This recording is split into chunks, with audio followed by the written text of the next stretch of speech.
you weren't always this person that we're looking at right now who is courageous and on an episode of a podcast that the world is going to listen to.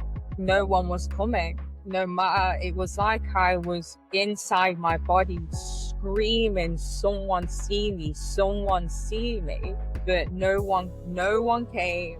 Welcome back to Build the Life You Love, the place where we don't hide from our stories, we honor them.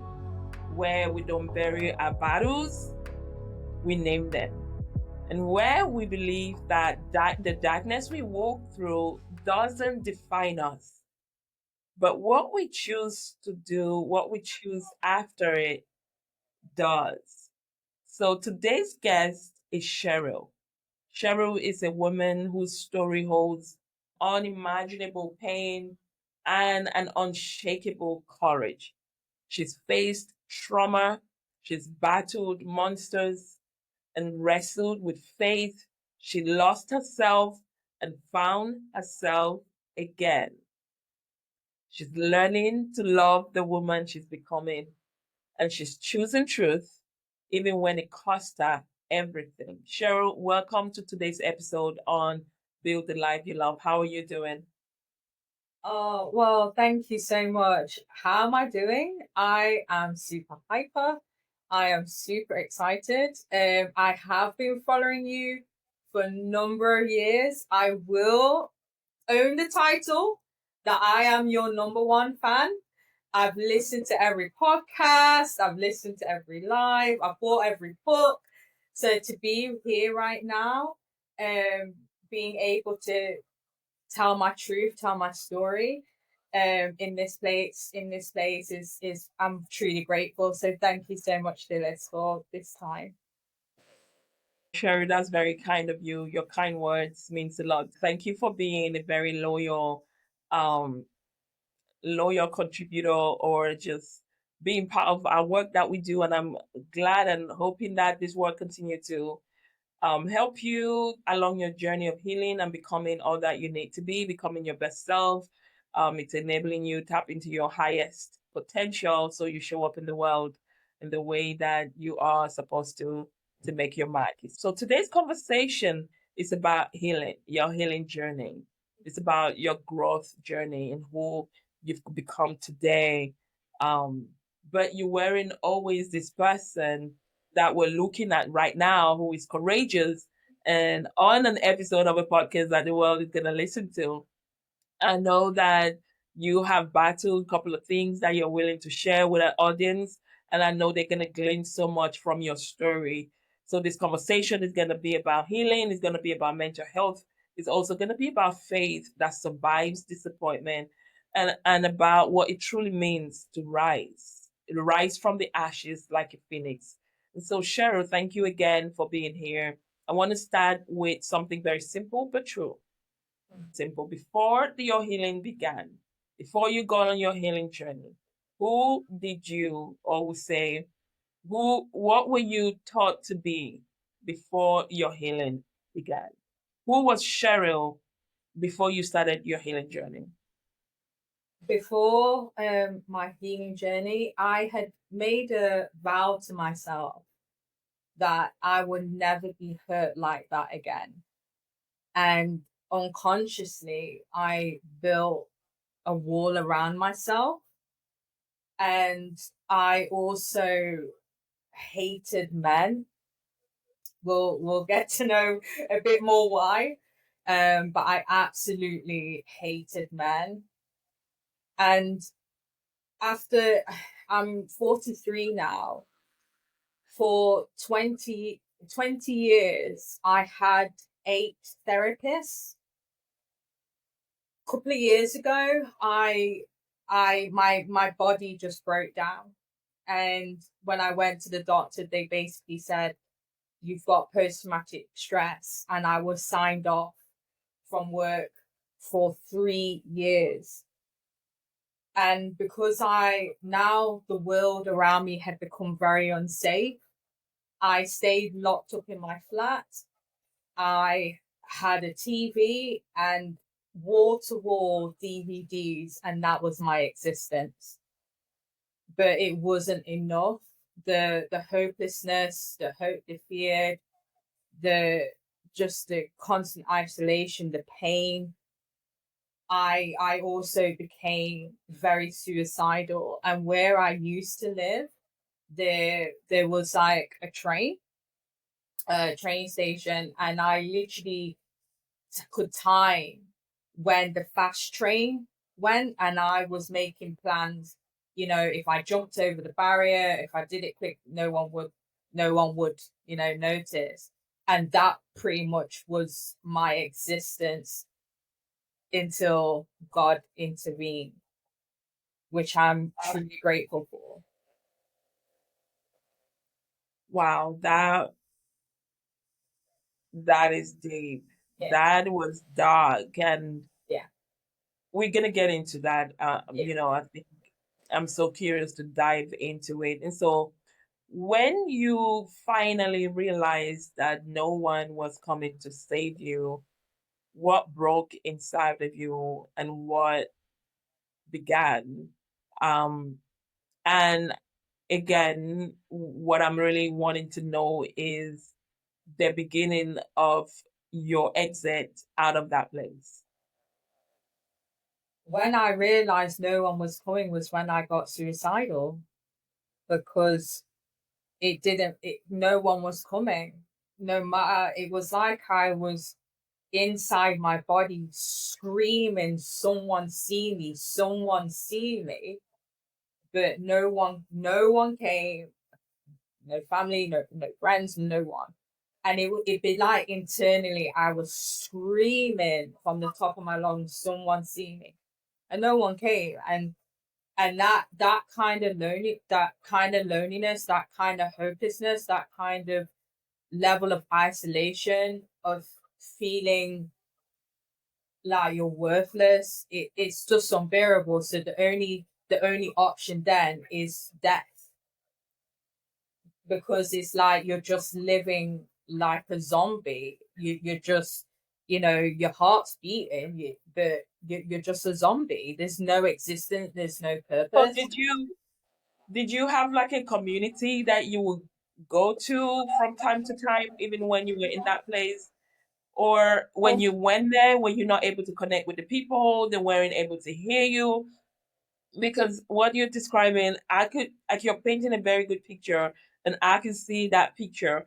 But I'm asking myself, those times when you will go into those communities, because I want to believe you were part of a church community or whatever it was, were you able to communicate to anybody in those communities about the place where you were, the what you were, or you were just completely unseen? You didn't feel seen, and then you just resorted to, okay, this is what it's gonna be, and I'm gonna build this place in my own home, and I'm yeah, gonna stay here, watch my DVDs, and go out and buy shopping and come back, and to yeah. God knows when.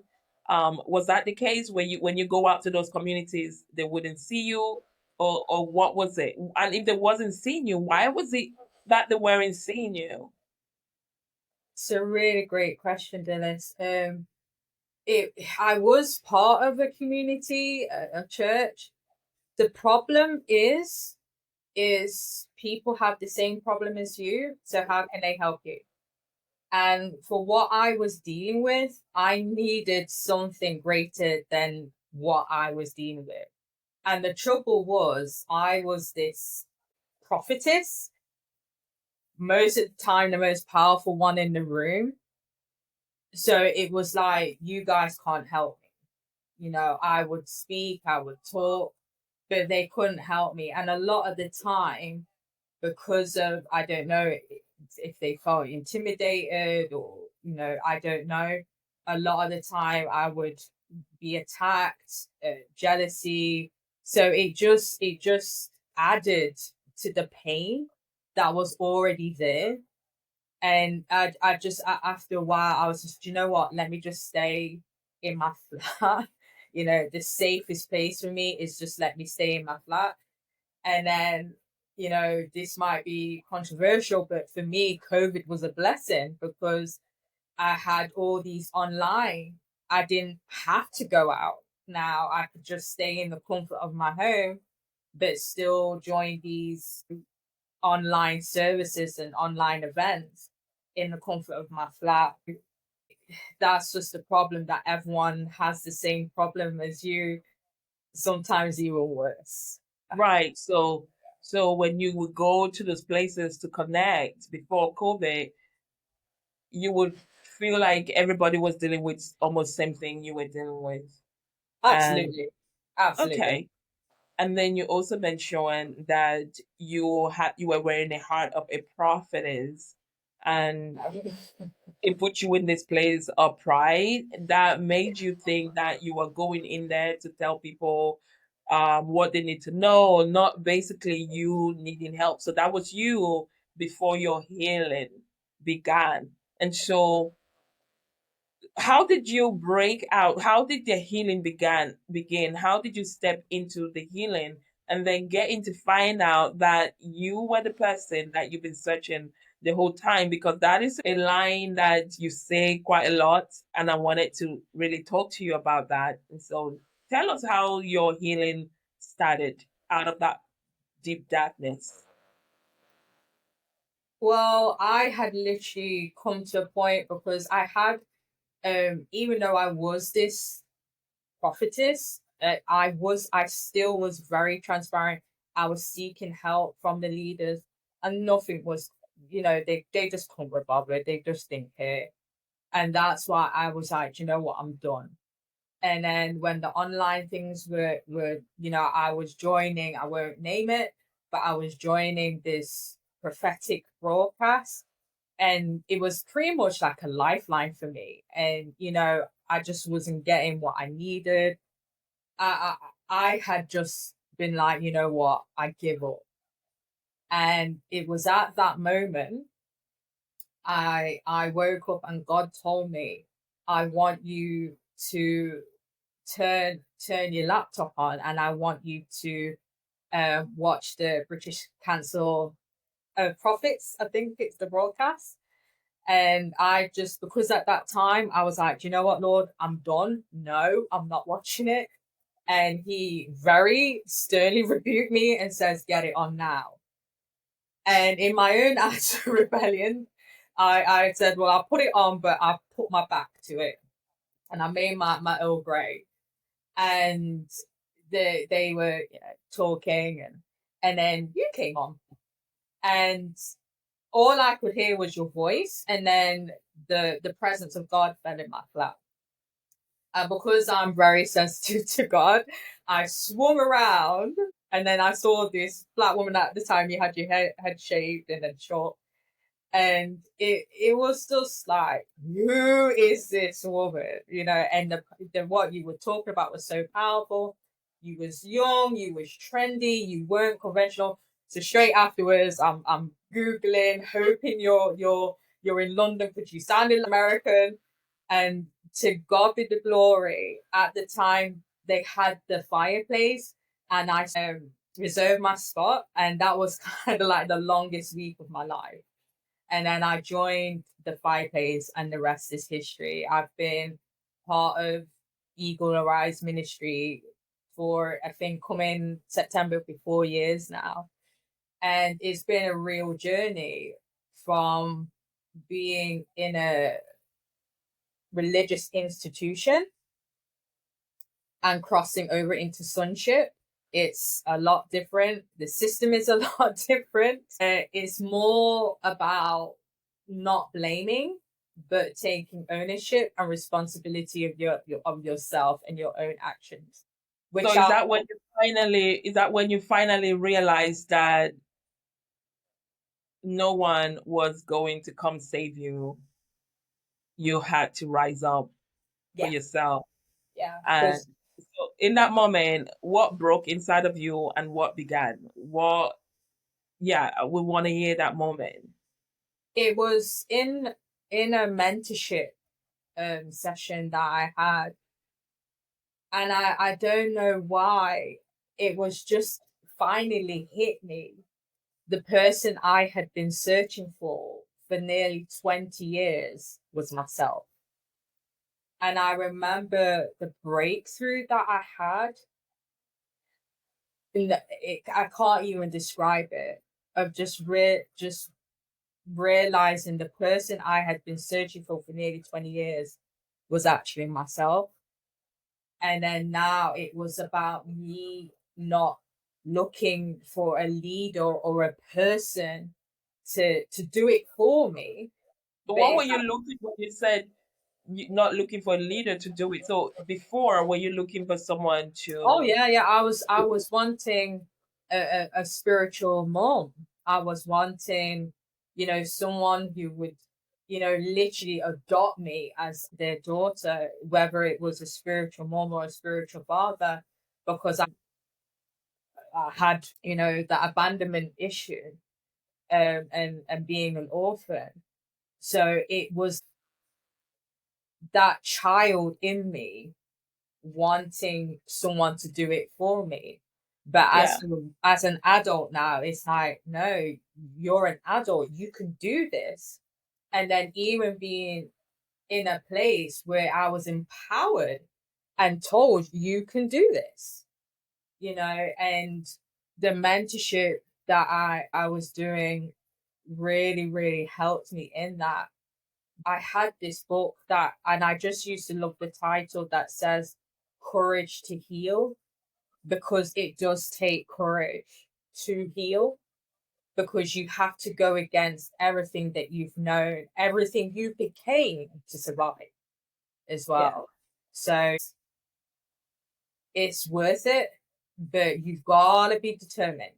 And, You when you finally accepted that I am this person Mhm. that I've been looking for, Yeah.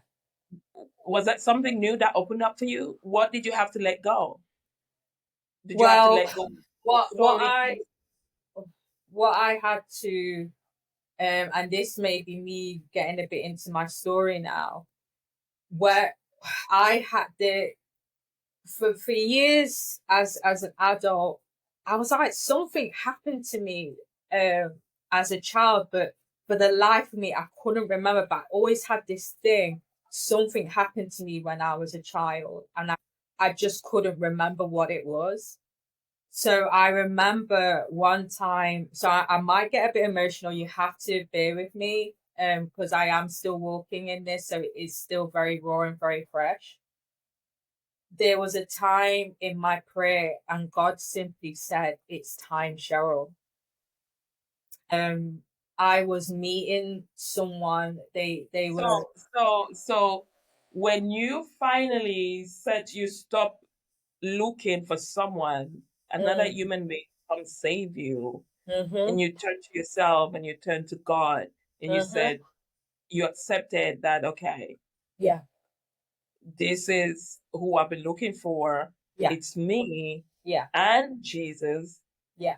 Now you heard him say to you, it's time for you to It's time. face and confront a certain childhood Yeah. trauma that you couldn't even remember No. at that time. Yeah. Yeah. Okay. So you are in this place and you're getting ready to face this. What gave you the strength to finally turn towards that particular trauma rather than running away from it? So there was a person at the time that was meeting me regularly, and they didn't know that God had said that to me. I think it was the Monday, I don't know, and I was meeting on the Tuesday. And I remember I just needed a confirmation that I could go, because when you go back to that dark place, you need love to bring you back out. And when I met, that's why I couldn't do it before, because I wasn't in an environment where I felt even safe enough even to go there. I wasn't in an environment where I felt love. So when I met up with this person, I felt the love. So I said I felt So I could go in there. this is someone that you were meeting with, because I remember that mentorship that we were running. Um, and you were assigned someone that you would meet with. Was it once a Yeah. week? Yes, once a week. Yeah. Yeah. So it was on one of those meetings with that person. Yeah? Yeah. Yeah. Okay, go ahead. Yeah. It was God spoke to me in my prayer time, and then we was just talking, and I felt the love from them. So that made me be like, okay, I can do this. And then that evening, I did. I went to that childhood place for the first time in 36 years. So what would you what happened in your childhood? Is it something that you want to share? Share Absolutely. share as little as you want, share as much as you want. What was the What was this thing that you had forgotten to face that happened in your childhood? And that was affecting you. And now you're 43, but something that happened in your childhood so many years ago was Mhm. making you stay in your flat, watching DVDs from morning to night, not wanting to go. It was still affecting your life in such a huge manner. It was affecting your day to day life. It was affecting the way you interacted with people. Yeah. It was affecting the quality of your life. Oh, What absolutely. is it that happened to you when you were a child? Again, share as much as you want, as little as you want. You are in control of this conversation. Yeah, I'll share it all. And so I do want to put a disclaimer for those of you who are either watching or listening, may be triggered by some of the things I may say, but I have to say it all. I was 6 years old, and someone who was very trusted to was trusted, someone I held very dear to my heart. They were very close to me at the time, said they were taking me somewhere, and they've always taken me out, so there was nothing to be worried about. There was nothing to think about, and we entered this room. It was dark. It was red. There was people in there waiting for me, and this woman I also had known, who was close to me. She was dressed in this very bizarre um gear. At the time I was 6. Obviously now I know it. She was like a high priestess, and basically they began to conduct an orgy. I was told to renounce God, because as a 6-year-old girl, God was my friend. And I said no, I am not. I as a 6-year-old, I just said no, because God's my friend.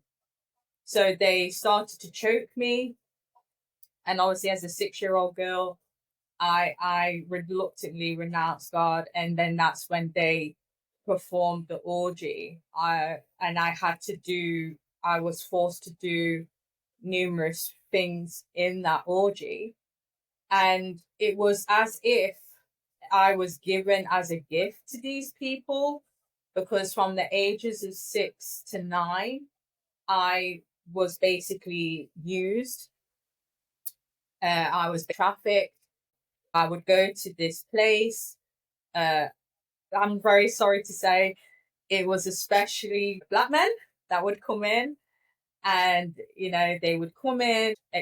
I would just, as a 6-year-old, see huge wads of cash being given to this woman, and then I would be told to do oral sex or other disgusting things, which I won't say.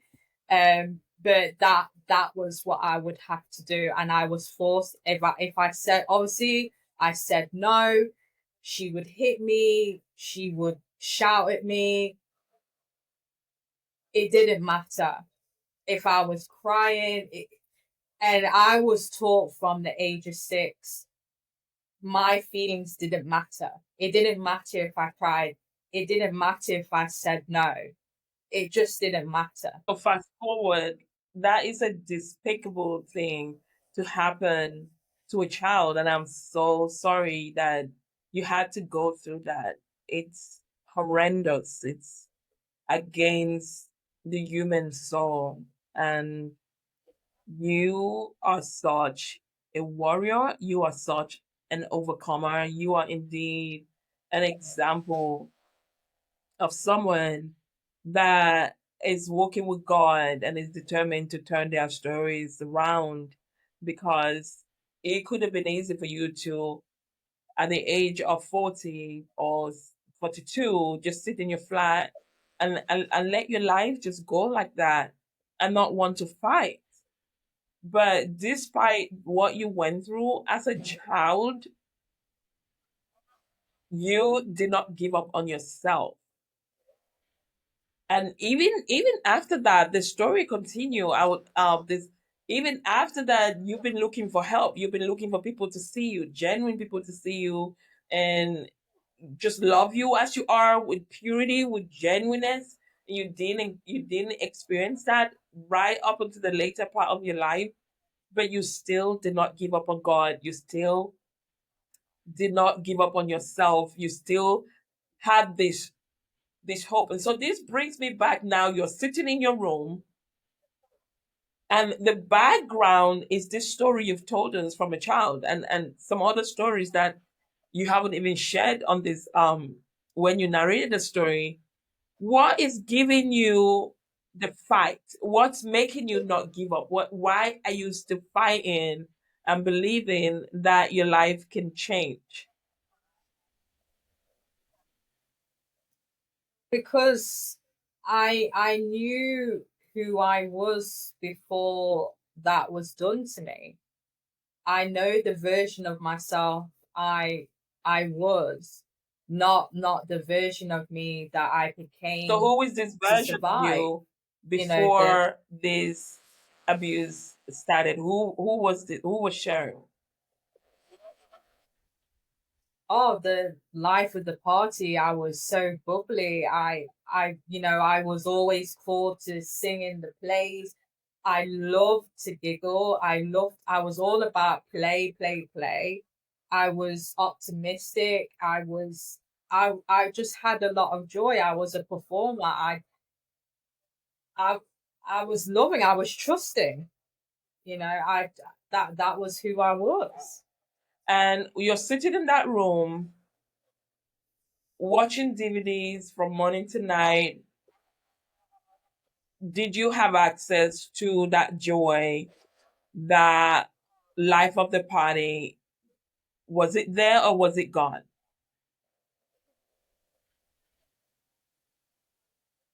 Well, no, it was gone because I was just at home And you knew you could get watching it back. DVDs.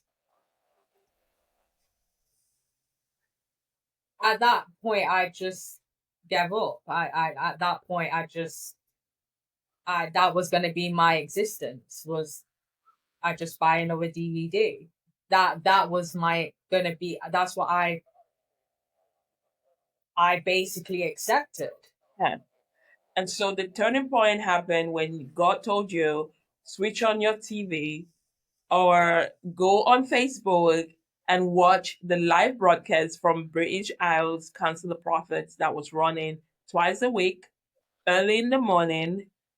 And you said you came in contact, was on that broadcast, releasing the word of God, and you felt something tangible in your flat from that. And was that the place where you got hope again to pursue God for yourself, for change? What was that moment for you?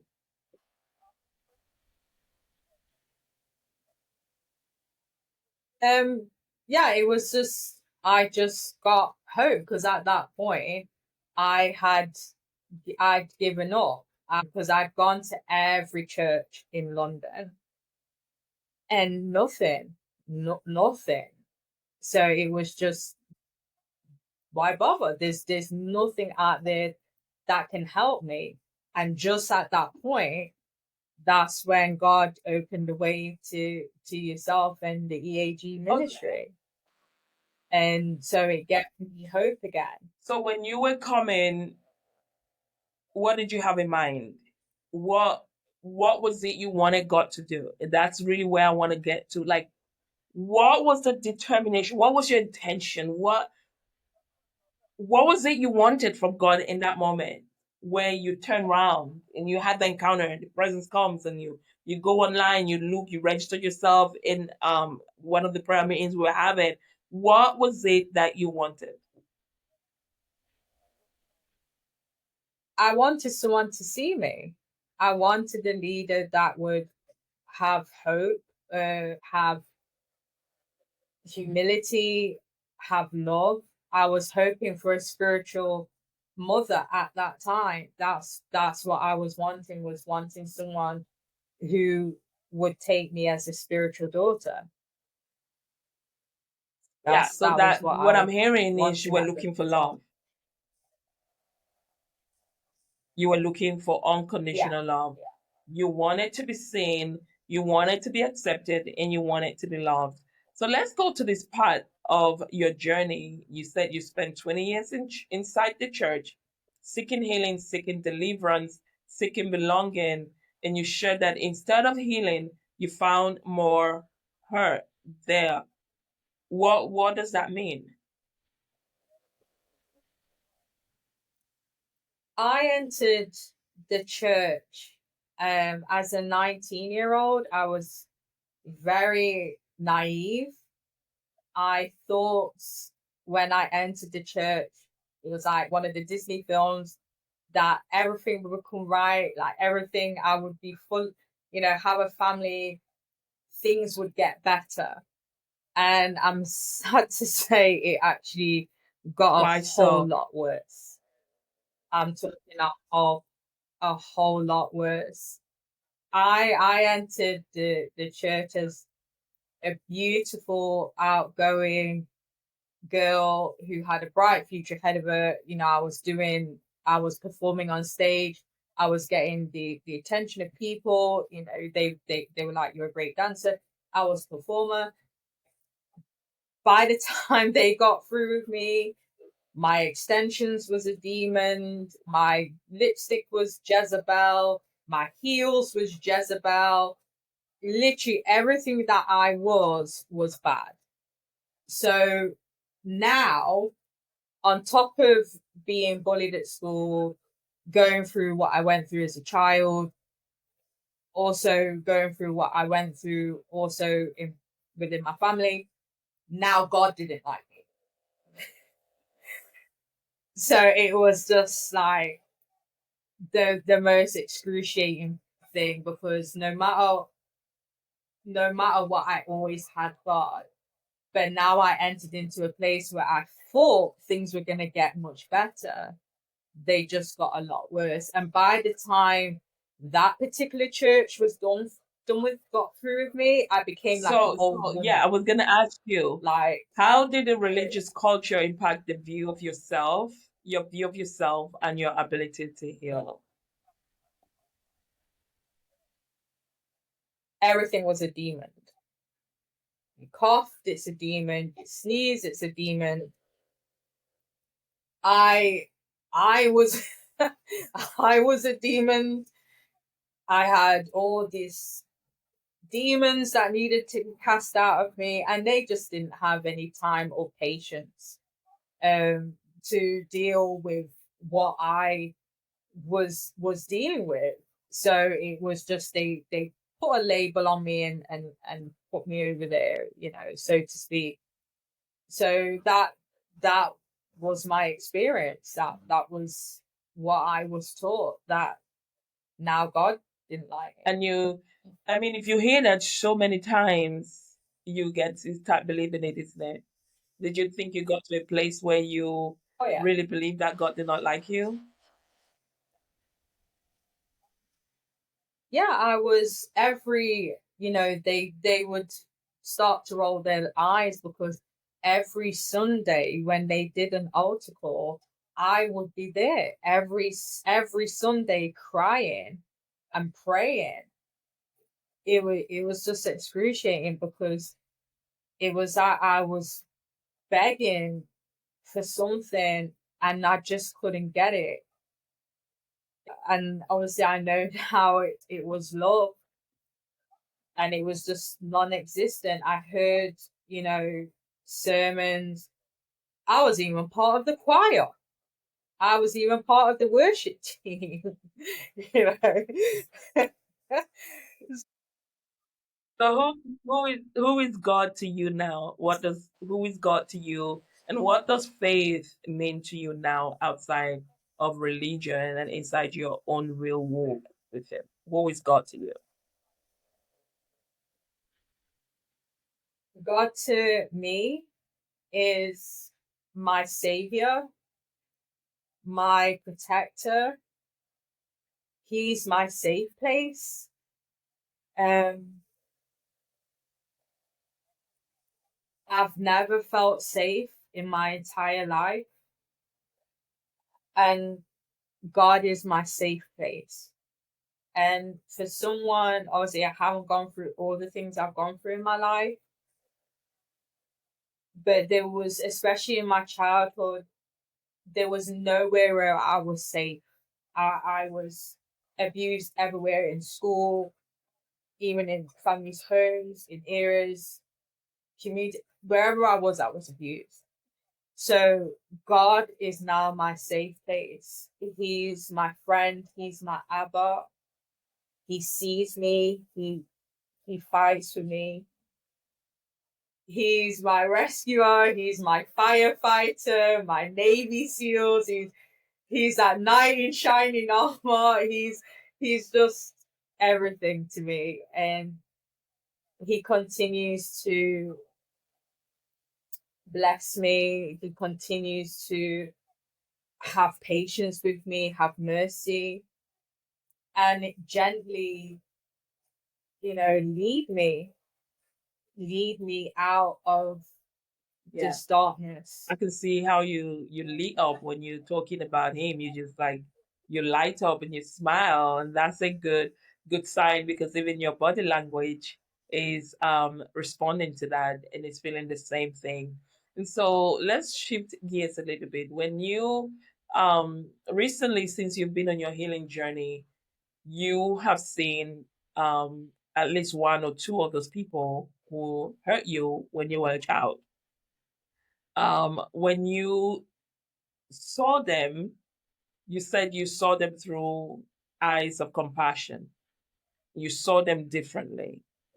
What shifted inside of you? And when you saw them, what had shifted? That is such an amazing question, Dylis. In my mentorship that I've been doing, you come to realize just the cycles of abuse, just the generational cycles. You see it. You see the cycle within yourself. You see the cycle within your mom. You see the cycle within your grandma. You see the cycle. You see the cycle. You see the cycle. You see it. You see the cycle. And for me now, I'm not mad at you. I'm mad at the devil. I'm not mad at you. I'm even at a place now where I'm like, God, I don't, if you're going to get revenge on these people, let the revenge be they get salvation. Break that cycle, because even the people who did this evil to me, they've got a story. It was done to them as well. So for me now, and I've learned this through the mentorship, is because I'm having to break out of this cycle. Now I can have that compassion towards them, which I never thought I could ever. My whole life was revenge and justice and get them, God. You owe me, God, get them. But now I'm like, God, if there's any revenge, I pray that they get saved. And I pray that you break this demonic cycle of abuse and occult that is just going from family member to family member, generation to generation. So when I saw that person, that's all I could feel. It was excruciating to see them, but that's all I could feel. That's awesome. So, how have you begun practicing grace for yourself? Because you speak so eloquently and so passionately, especially when it came to what you've realized in your lineage that it was generational, and how important it is for you to Mm. forgive these people. And you didn't only say it, we felt it, that it was something that's important to you. How are you showing the same grace to yourself? And especially when this old mindset that you once carried is gone. How are you practicing grace? And is it important for you to practice grace for yourself? Every day. Let's just say I am a work in progress, and there's some works that are easy, and there's some works that are real hard. There's some works that are quick, and there's some works that are going to take years. So I had to come to that reality of, Cheryl, this is not going to be Esther in 12 months, 9 months. Darling, this is going to be years, okay? And so I've had to learn to be really patient with myself and not just kind of want to, God lay hands on me and, take it away. But to be like, Lord, I give you my yes every day. As long as I do that, there's times when my yes is weak. I can't barely even say it. I can't barely speak it, but I'm still saying yes for all of heaven to hear and especially all of hell to hear, that I am still going to say yes, even in this time when it looks like it's over. I still give that yes, whether it's weak or strong. And I continually forgive myself, tell myself, Cheryl, the cross is there for a reason. Go and use it, go and access it. And in doing so, it just helped me to have grace and mercy for other people as well. And also, for those that hurt me as well. So I do this journey for myself, and hopefully one day to help others through it as well, because it is difficult, and it is hard, but I've always prayed, God, I want to pave that path for others so it's easier for them. Let me go through it, so those that come, I can help them and they don't have to go through what I That's have to go beautiful. through. So how do you now belong to yourself in a way you couldn't before? So when we started the journey, you said you were looking for belonging and you were looking for acceptance and for love. And you Mm. sitting there and the way you're speaking, you're exuding so much love. You're so content. You're so happy. How are you now belonging to yourself and loving yourself? How are you able to do that? To be honest, I'm gonna be very real. I've still got a long way to go, but I God told me to do like a collage of myself, and I remember the very first time I did it, it was like I felt really uncomfortable. But now I've got that picture of myself and I send myself love.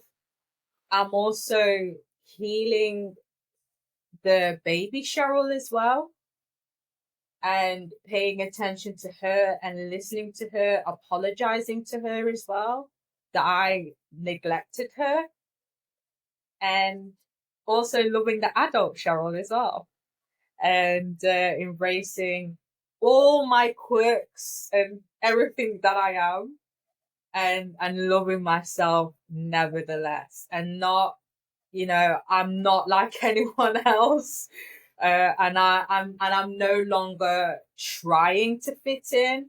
I'm content to be the oddball, the quirky one.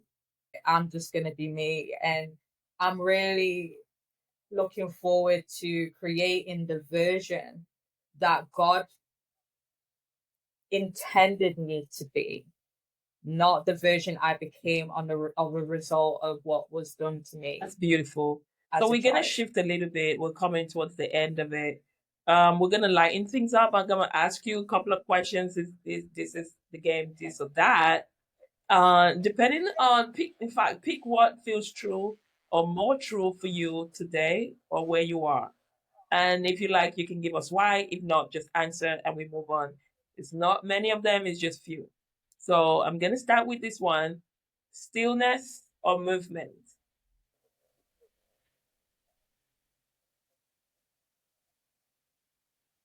Mm. Can Yeah. I say both?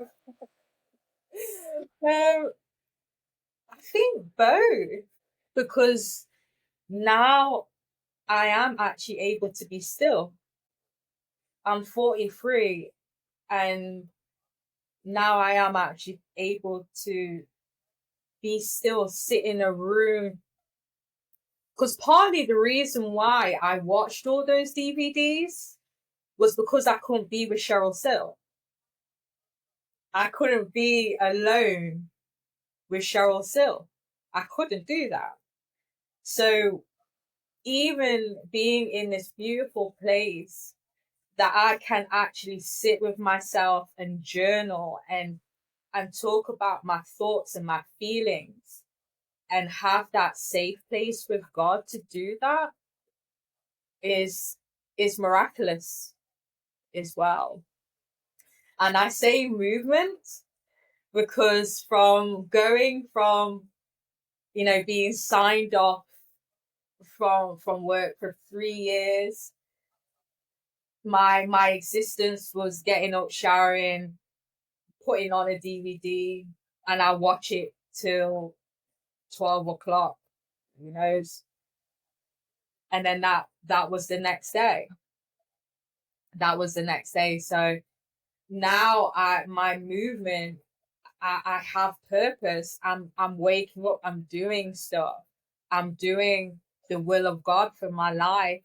I've got purpose. I'm moving, so the blessing of having both is I would love to say I'm a living Indeed, I miracle. agree with that. So the second one, firelight or fresh air?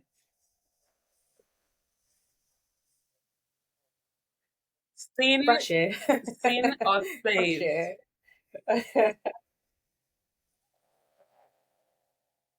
Both. Rebuild or begin again?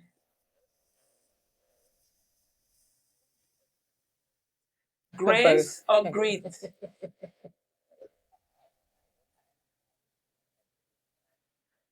Okay, thank you so much for answering and lightening things up. So let's go into our very final question before we bring this episode to a close.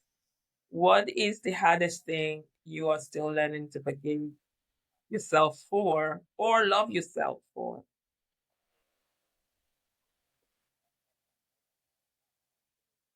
Yeah, I think at the moment what I'm having to work through was my judgment of people and how I became judgmental to survive. So the whole world became a world full of monsters. It it was very black and white. Everyone, everyone trafficked kids to get their authority, power. That was what I became, and hurting people in the process. So now I'm having to forgive myself because God to God be all the glory. He's delivered me from that. But now you look back and you see, you know, how you spoke about the church, how you spoke about people, how you treated people. Um because because of that level of, post traumatic stress and, mental illness. So I'm having that, and that's present day, having to really, you know, allow the pain as well, like own it, own that pain, have empathy for the people, take ownership and responsibility of my actions, repentance, and let God show me the new way, the way to be. And it's beautiful. Now I'm in a world full of color and I'm seeing people for who they are. I'm no longer in a world full of traffickers. I'm in a world full Beautiful. of God's people. That's so beautiful. What are you learning to love about yourself now in this becoming?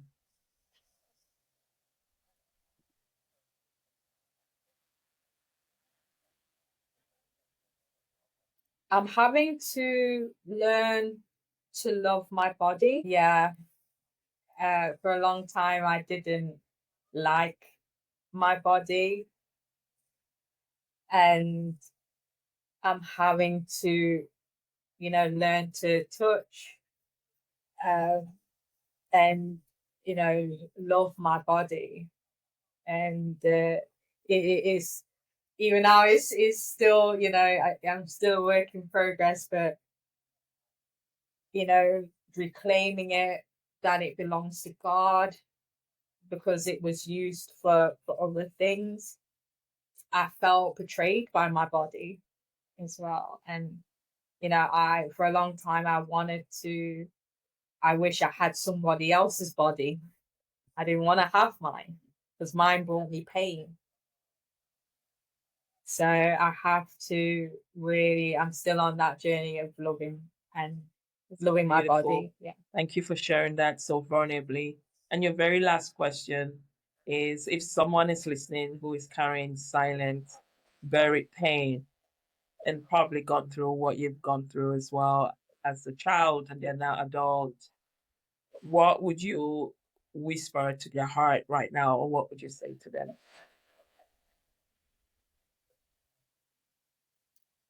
First of all, we're going to put the link in this chat. Email us. Uh, please, there's a team here. We love you. Please get in contact if you're watching this and you're like, oh my God, that's me. Email us. We have a team that read every message. You no longer have to go through it alone. I'm here right now because of you. I'm sharing what I'm sharing because of you, because I want you to know you're not alone and you're not the only one. You are not alone and you are not the only one. And most importantly, God loves you. I don't care what they did. I don't care what they said. I don't care. God loves you. And I want you to know that God loves you. He cares for you. And the very fact that you're alive watching this is testament to that. So that's what I would really want someone to know, that they are true, they are truly loved. That's powerful. Cheryl, thank you for letting us sit with your truth today. Thank you for showing us that real healing isn't clean, but it is sacred. That mental health struggles and spiritual healing can live in the same room, and that you can find God outside Yeah. of religiosity and outside of what happened to you. And that light is never denied to those who choose to walk towards it. Oh, what a beautiful conversation. And to our beloved family who is listening, who is watching, if this conversation touched your spirit, please share it. Tag someone who needs to know their story isn't over yet. Comment, share, interact, write to us, admin@dilischi.com. Let us know what spoke to your soul. Your story, your reflection could be the beginning of someone else's healing in the comment section.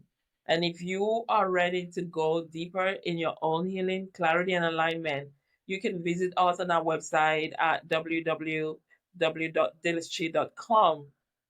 Reach out to us, talk to us. We'd love to hear from you. We'd love to hear what you thought about this episode, and we want to hear how it's impacted you.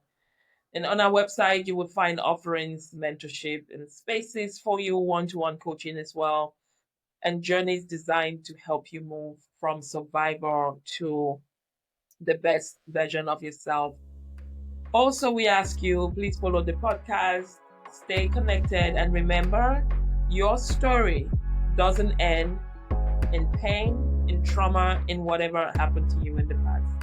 It ends in you becoming the person you were destined to become, and nothing can stop that, only yourself. You were made to build the life you love. And that's why we do this episode every week so that it can accompany you on your journey. See you next week. And in the meantime, remember you're beautiful. Stay true to who you are. And we will see you again next week.